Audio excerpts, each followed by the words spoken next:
And to talk more North London derby with us, who better than Ledley King, the one club man. I mean, former captain, 323 appearances for Spurs, played in 19 North London derbies. Ledley, hey, I've been told that he needs to loosen up, right? This is English TV. Wait, before we even get there, let's just call him the legend of White Hart Lane, legend Ledley King. There we go. That's a Tottenham legend there. When you say Tottenham, Ledley King, legend. Floor's all yours. Yeah, thank you, guys. Thank you. What a game. What a game to look forward to. I would say when you're a player and the fixture list comes out, you look at the first game of the season. After that, you're looking for Arsenal. Where are they? When are we going to play them? So to see this fixture, 4 games from the end of the season for Arsenal, 6 from the end of the season for Spurs, huge game for both teams. And a lot at stake, so I'm really looking forward to it. Ledley, it's an absolute honor to get to speak with you. The Arsenal fans have a chant that they like to sing, which is "We won the league at White Hart Lane." Yes. Okay, I see you rolled your eyes. Okay, so I've not heard that one. I've not heard that. Do you think this weekend they'll win at Tottenham Stadium? And if they do you think that puts them in the driver's seat to win the league? No and no. First of all, as I said, big game for both teams. I'm hoping that the Spurs fans will be the 12th man that will make all the difference. We know Arsenal are a top team, but normally in these fixtures, it can be the home support that can play a huge part. So I'm hoping that Spurs will come through the game and win 2-1.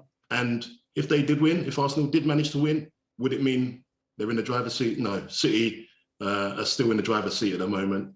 With 4 games left, City have to drop points. Could Spurs potentially beat City? They could down the line as well, but you have to favour City at the moment.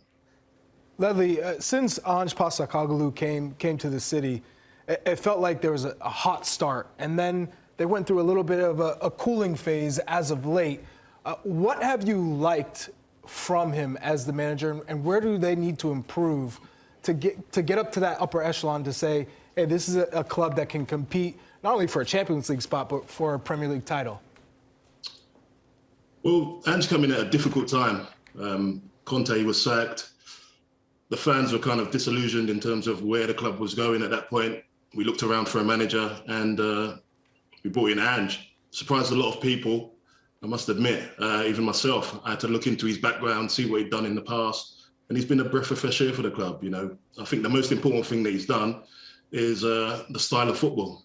You know, Nigel will tell you that Tottenham are a team that want to play in a certain way, and Ange has come and he's done that, and he's brought the fans back on side. And in terms of, you know, what can he do to improve the team? I think the defence is fine. I think the goalkeeper's fine. I still feel midfield and going forward, there can still be some adjustments going there. But the thing is, Ange wants to play an attacking style of football which exposes the defenders. Regardless of how good you are, there's going to be spaces. You have your fullbacks coming inside into the midfield, into the pitch, that leaves spaces, but that's the way he wants to play.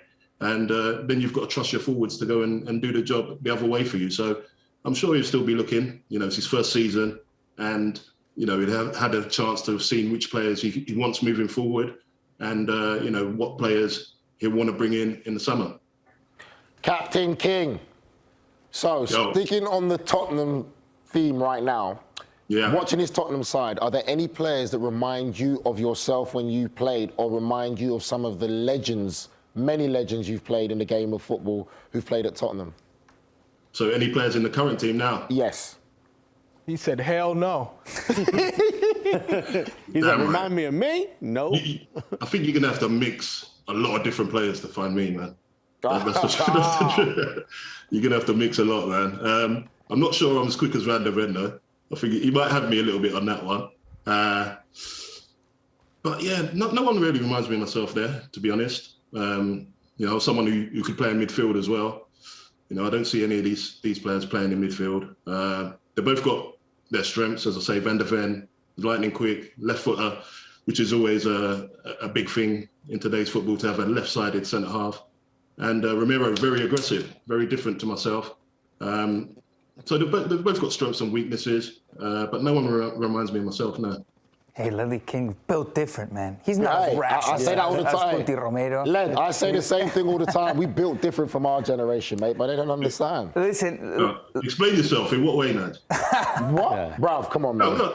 The stuff that we had to go through and how we graduated in football, it was for us, it was playing your position was the main thing. Like, you were a centre-back. Your biggest job and what you were critiqued on was defending first. It wasn't playing out the back. It was being a defender. Keep the ball at the net, right? Yes, exactly. And for me in midfield, it was being a box-to-box midfielder, while now the game has changed so much where you can have an easy job of just sitting in front of the defence and say, oh, you're a defensive midfielder and that was it. Or you're an attacking midfielder and that was it. But for us, you had to be able to do cover much more ground. A lot more ground. You were judged on a lot more things, being an all-round footballer.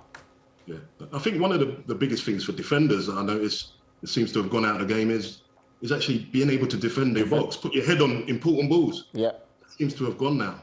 You know, and as you say, in midfield, of course, you had to do everything. You had to be in the opposition box to try and nick goals. You had to be in your box defending. Now you can just sit in front and you're a DM. Ledley, I mean, you mentioned it. Since we're on the topic, how have you rated the partnership between Cuti Romero and Mickey van der Ven, and how big of a job are they going to have this weekend?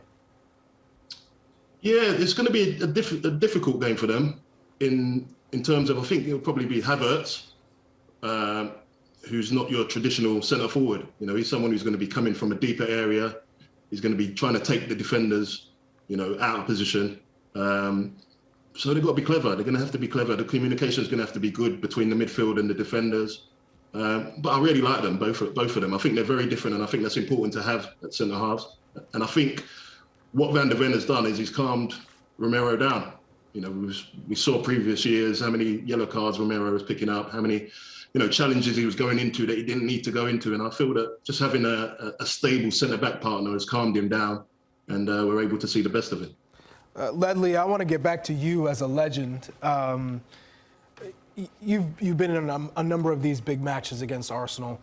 You personally, what are some of the highs in this matchup, and what are some of the lows?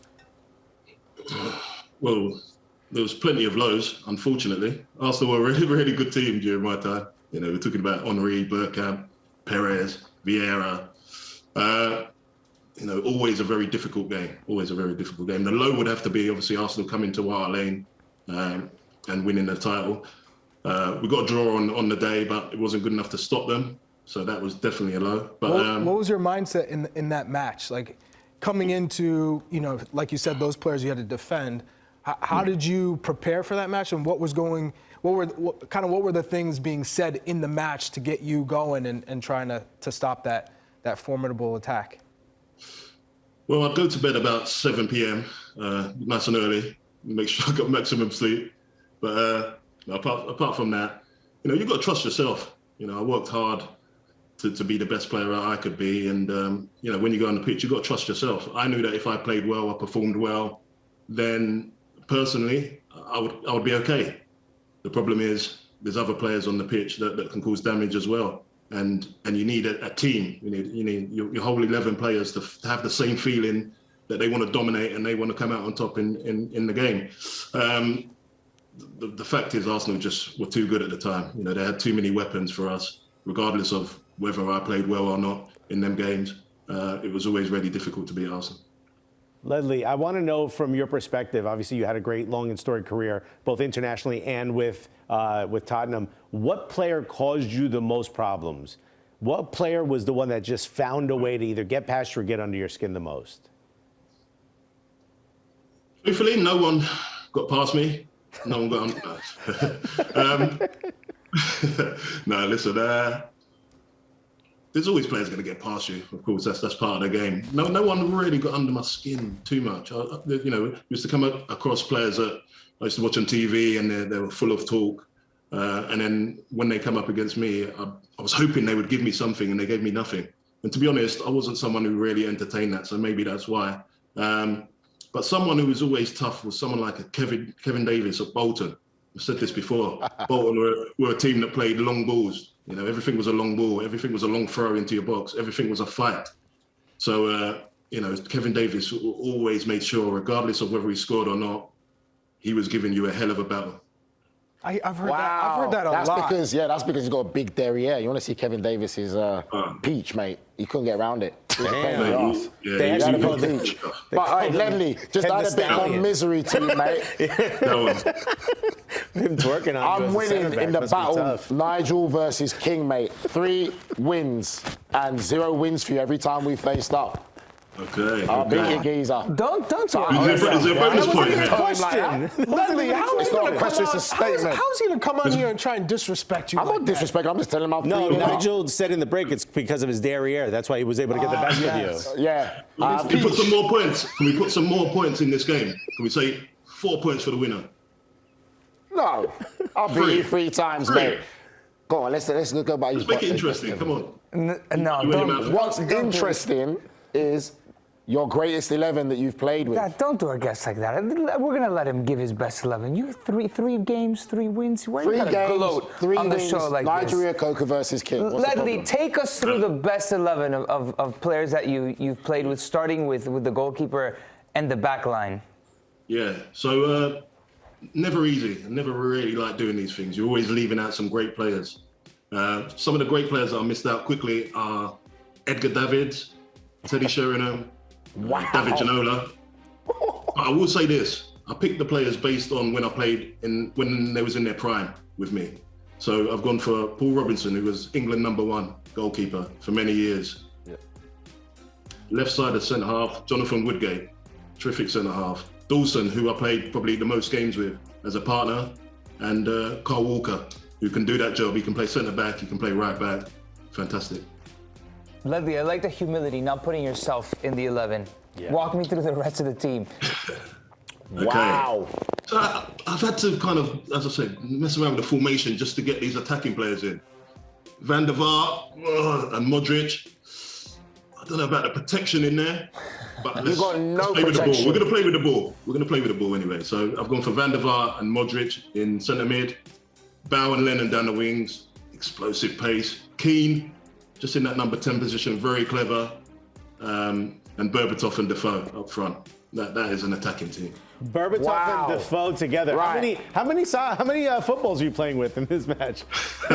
No, I just want to say, Ledley there has picked all his mates. That's what he's done. That's the best mates he's had in the dressing room that he got along with there. Everyone was my mate. Yeah, right. There's everyone was my mate in the team. They're all my mates in the team. No Teddy, no David Ginola. Listen, I speak to Edgar all the time. I speak to Edgar all the time. Well, I guess I ain't going to be speaking to you no more. You need to put him in the damn team. I've told him. Wow. He's first off the bench. Relax. Nah, bro. Davids has to be in that team. That in guy who comes out of that team? In his prime, Edgar's I'll take in Robbie there. Keane out and put Davids in there. In his prime, Van der Vaart was a player as well. But I didn't play with him in his prime. You didn't? Oh, but how about David Ginola? Come on. Ginola wasn't but Ginola. He was just out of his prime as well, man. Lennon was there for years, doing great things for the club. Hey, he was respecting the club. I like it. It's a pretty stacked team. Before we let you go, Ledley, how do you feel about Tottenham and the future of the club, from what you're seeing and being there? Yeah, listen, I think it's in good hands at the moment, regardless of whether the team finished fourth or not. It's been a positive season. As I've said before, coming into the season, we didn't know what direction we was going in. You lose your record top goal scorer, a new manager. There's a lot of questions to be asked, but Ange's come in, he's been fantastic. And, I think the fans feel positive about him. And we just got to trust him, give him time, allow him to put his print in terms of the types of players that he wants at the football club. And, I think the club will win a trophy under Ange. Let's just say that. Ledley, all right, last question before we let you go. Give me a score prediction for Sunday. I've gone... Okay, come back and see me. 2-1. 2-1 Spurs. Oh, boy. All right. Okay. Without your fullback. No bias. Ledley, all right. Hey, thanks a lot. Listen, it's an honor having an academy graduate, club legend, a guy that played his entire career for Spurs. Ledley, thanks. Captain. Cheers. Thank you, guys. Captain, you can keep on naming accolades.